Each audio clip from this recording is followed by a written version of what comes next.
Почитувани верници, добродојдовте во уште едно издание од емисијата Православна ризница.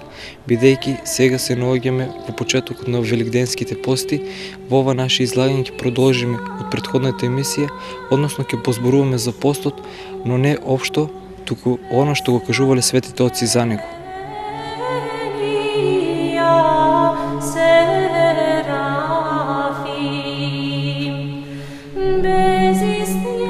Секоја наша грижа да тежне кон спасението на душата, така што откако ќе ги совладаме телесните походи, да го оствариме вистинскиот пост, а тој се состои од воздржување од зло.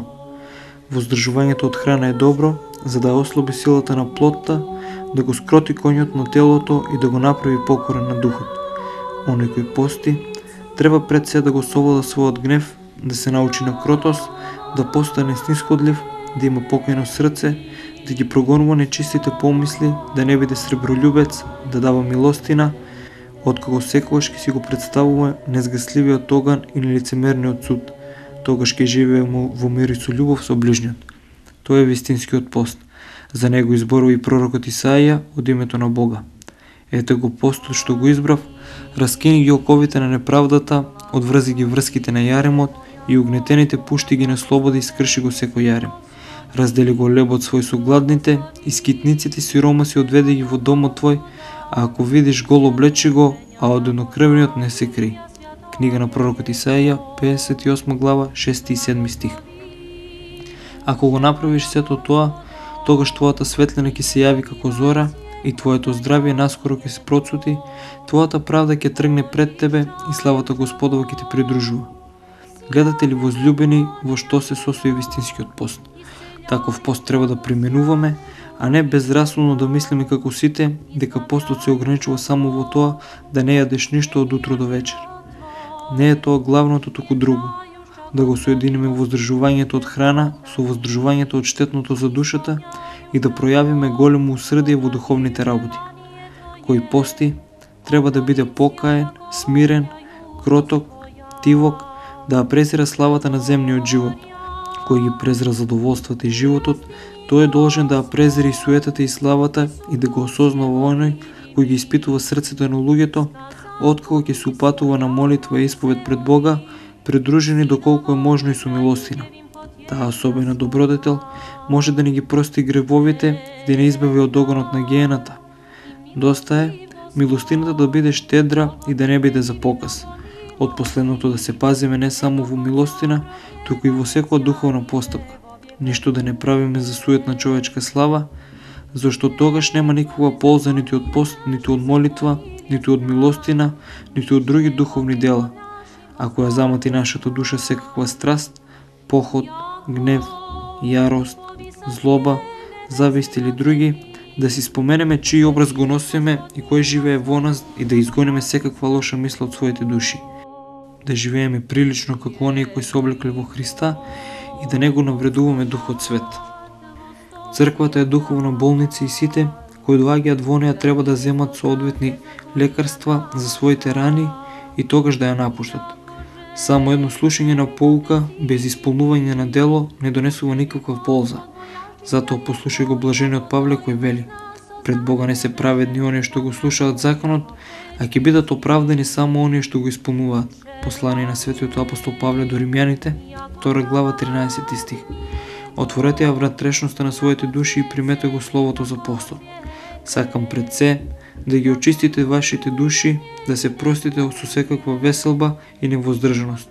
Со отворени прегратки да примите мајката на сите блага, учителката на целомудрието и изворот на добродетелите. Постот. Тој ќе ви постави соодветно лекарство за секое зло. Сушност, ќе имаме ли ние некаква полза од тоа, ако цел ден поминуваме во пријадување и пијанство? Затоа велам полза.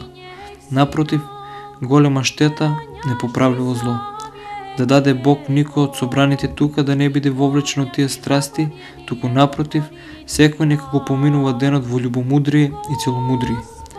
Што потежно може да има од тие луѓе кои за кратко и погибелно задоволство се отстрануваат од предверието на Царството Божјо, како што невоздржувањето од храна постанува причина и извор на безбројни зла за човечкиот род, така и постот и презирањето на стомакот секогаш биле за нас начало на неискажливи добрини. Бог, откако го создал човекот, знаел дека тоа лекарство ќе му биде многу потребно за душевно спасение. Веднаш и самиот почеток му дал првосоздадениот следната заповед: од секое дрво во градината можеш да јадеш, освен во дрвото за познавање на доброто и на злото. Од него не јади, зашто во оној ден кој ќе вкусиш од него ќе умреш. Прва книга Мојсеева, 2 глава, 16 и 17 стих. Зборовите тоа јади, а од другото не вкусувај, веќе биле образ за постот. Меѓутоа, човекот наместо да ја исполни заповета, ја пречекорил, извршил престап и бил осуден на смрт. Ја гледаш ли ти штетата од невоздржувањето? Послушај пак сега за благотворните действија на постот. Големиот Мојсија, откако помина 40 дена во пост, си удостои да ги добие плочите на законот. Кога пак слигувајќи од планината го видел беззаконието на народот, ги фрлил плочите добиени со таква усилба и ги разбил, зашто сметал дека е неправилно да ги соопштува заповедите господови на народ кои се пијани и врши беззаконие. Толку дни постил и големиот Илија и е избегнал власта на смртта. На огнената кочија бил вознесен на небото. И саканиот Даниил, откако постил многу дни се удостоил со необично видение, исто така ја скротил и јароста на лавовите и ги преобратил во кротки овци. Ниневјаните исто така се искупиле од грев и оттргнале Божјата казна преку постот. Потребно ли е да споменам уште луѓе? Нели е подобро да го посечам самиот Христос? Не постеше ли он 40 дена за да стапи во борба со ѓаволот? И нели да ни даде за пример со тоа и ние откако ќе се воздржиме со пост да се бориме од злото? Голема е силата на постот и голема е неговата полза за душата. Ја молам вашата љубов кон благочестието и ве поканувам да го примите постот. Никој да не се лиши од неговата полза поради немарост. При неговото настанување не тагувајте, а радувајте се и веселете се, зашто како што вели блажениот Павле, ако нашиот надворешен човек тлее, внатрешниот од ден на ден се подновува. Второ послание до Коринтијаните, 4 глава, 16 стих.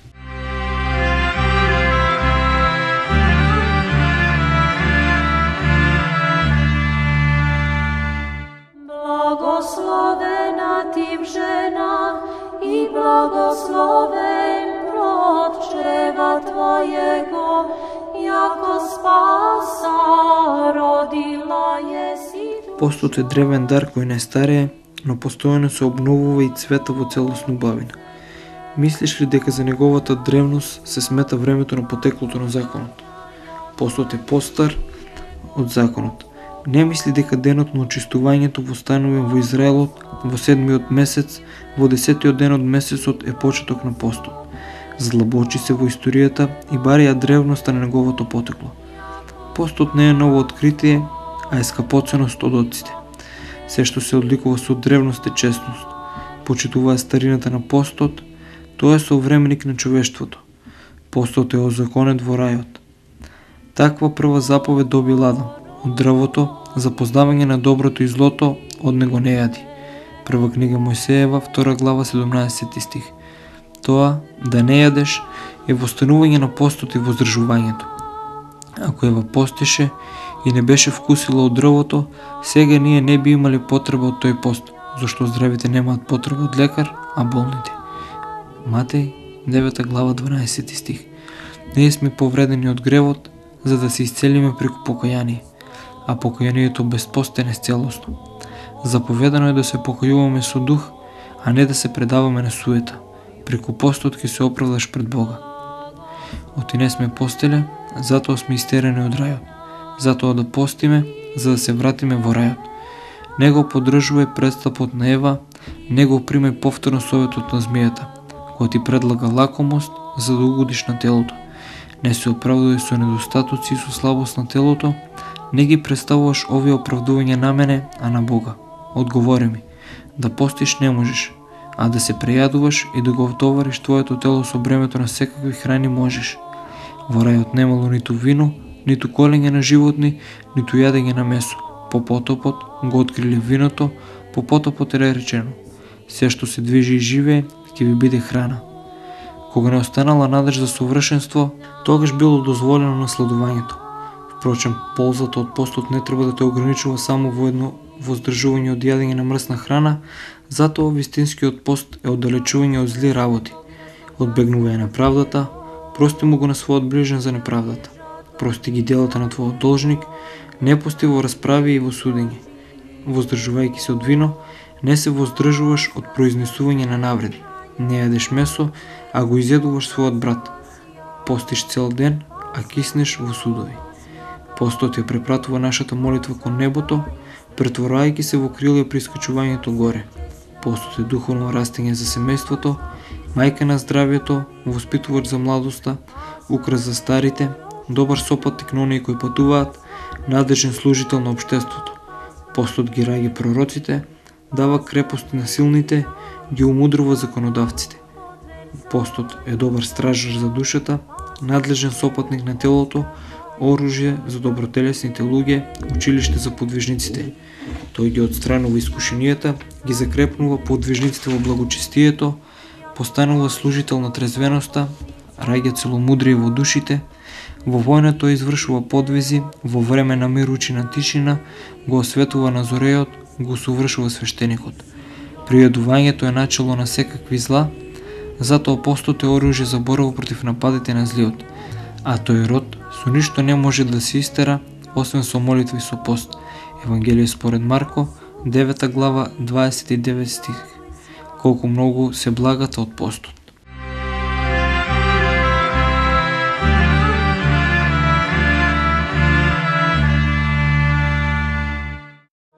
Mironosici ženi utru глубоку, представша ко гробу живодарца. Возлюби сиромаштијата Христова, за да се збогатиш преку неја духовно.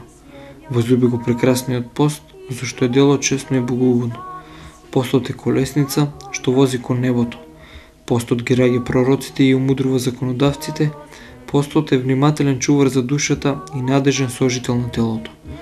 Постот е оружје за доблесните и училиште за подвижниците. Постот ги отстранува искушенијата и ги изострува за подвиг во благочестието. Тој е сожител на трезвеноста и виновник за целомудрието. Постот е доблест во одбраната. Постот изгаснува сила огнена. Постот затворил уста на лавови. Постот ја вовлекувал молитвата на небото. Постот е мајка на здравјето, наставник на младоста, украс на старото и добар сопатник на патештествениците. Оние кои постат имаат тело честно и душа скапоцена. Постот го спокоил Лазара во крилото на Авраама, затоа и ние да го возлюбиме, за да го придобиеме Аврамовото крило, да го избегнуваме раскошот и да не бидеме робови на пијанството. Тие извори на блудството. Пијанството не го прима Господа, пијанството го отстранува од нас Светиот Дух. Постот е благоустройство за градот, благочестие за пазарот, мир за домовите. Постот е грижа и пазител на детството. Постот е пат кон покајанието и виновник за солзите. Тој не го сака светот, ниту пак она што е во него. Да не паѓаме во безволност кога постиме, зашто во секоја црква ангелите ги запишуваат имињата на оние кои постат. Постот е тук за злопомтењето, оние кои ги држат во својата меморија огорчувањето и злото што им било направено, макар и да постат и да се молат, слични се на луѓе кои црпат вода и ја налеваат во протурена бовча. Бог не ги прима молитвите на човекот кој не го помни злото на брата си. Нека биде слава и сила на Господа сега и во веки веков.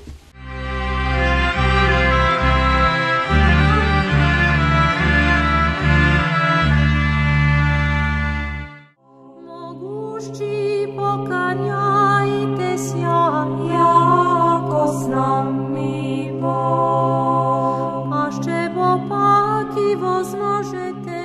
Предстојателот на оваа црква и наставниците на благочестие и добродетелен живот имаат многу слично со учителите по пишување на наставниците по основно читање.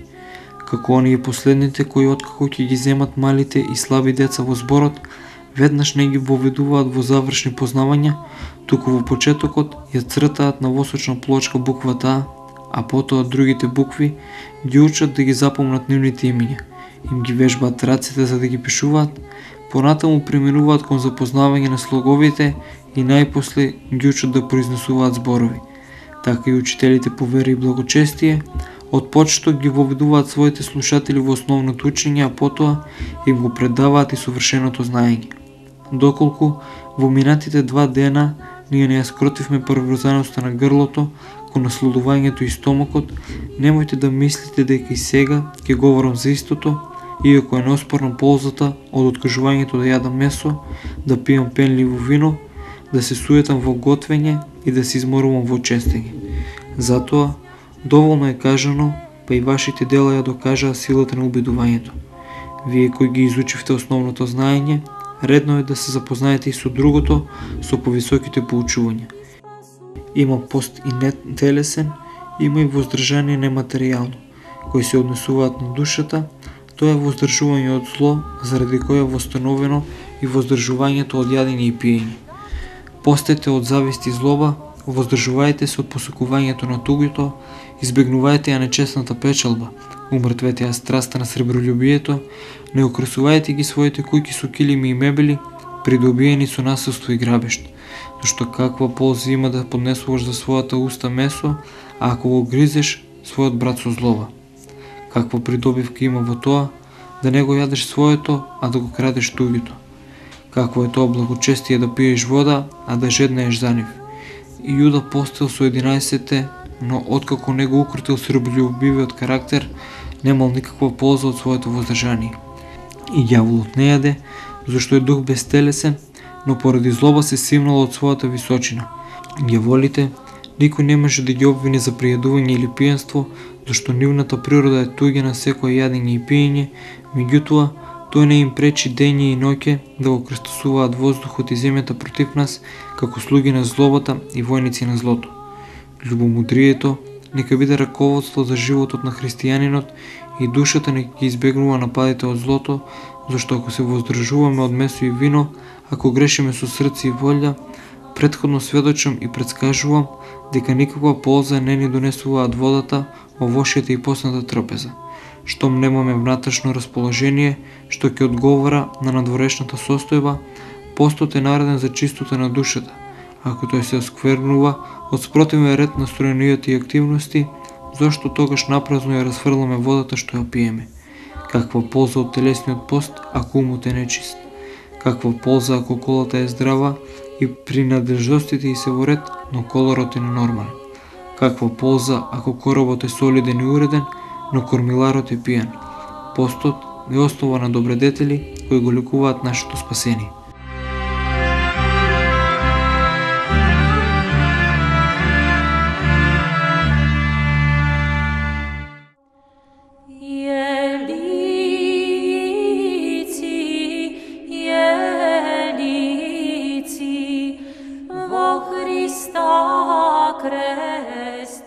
Браќа, да дојдеме со посредство на прекрасни дела до даровите на постот и добрите дарови на воздржанието.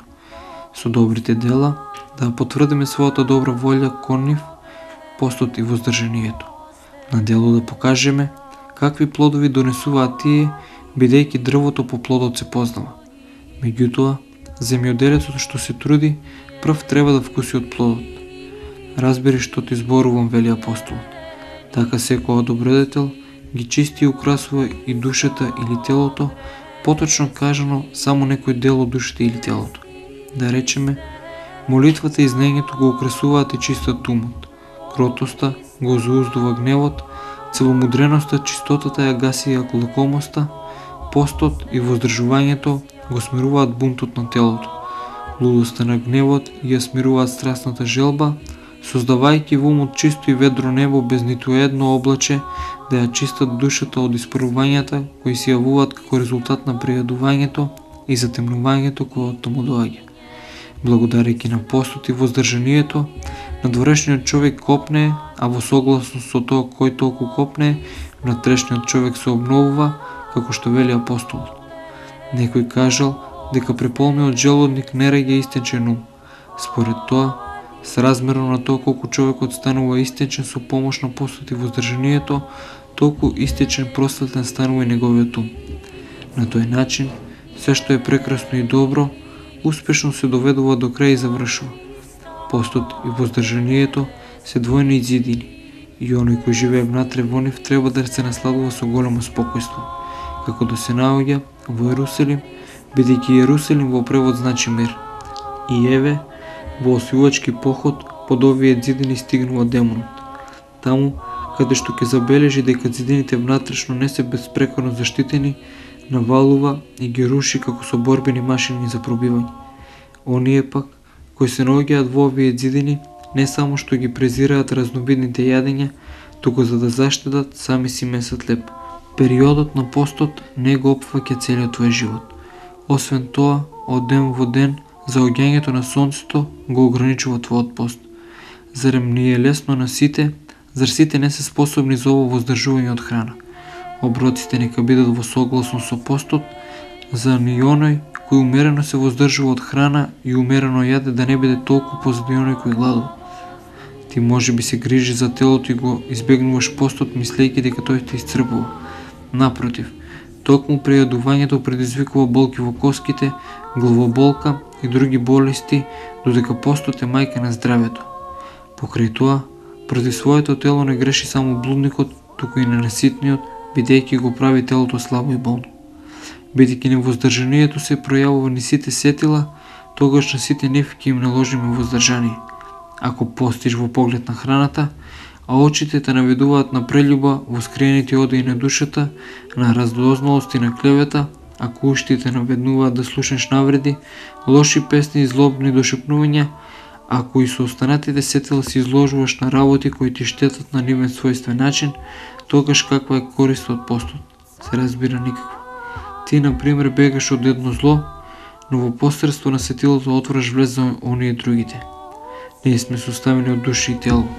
Ние, значи немаме само тело, туку и душа, која се состои од повеќе делови, бидејќи таа има хранителен, желбен, волев и разумен дел. Заради тоа, вистински е само оној пост кој се однесува на сите, кој се чисти и се исцелува. Исцелувањето на душата со постот е сладко и човеколюбиво, поради што нашите отци заради нас и го востановиле во овие денови. Значи, ако неразумно се однесуваме кон постот, не очекуваат пеколни маки, отсекување и горење, бидејќи Христос на исцелените ќе им ги отсече и предаде во најгостливиот оган на вечната казна. И како што некогаш не сме постоеле во рајот, па сме биле протерани во овој многострадален живот, така и сега ако не постиме и ако согласно со своите сили не живееме во воздржание, ќе бидеме фрлени во неугаслив и неподнослив пекол. Откако ги слушавме поуките и пораките на светите отци, кои ги представуваат столбовите на православието, наше е да се трудиме, да ги поддржиме во нивниот подвиг, да ние како нив радосно и достојно да се причестуваме со светите и страшни Христови тајни. Веќе во наредната емисија ќе позборуваме за умосредечната молитва, односно онаа молитва која што се кажува на бројаница, бидејќи полезно е да практикуваме во овој период кога што искушенијата стануваат се поголеми.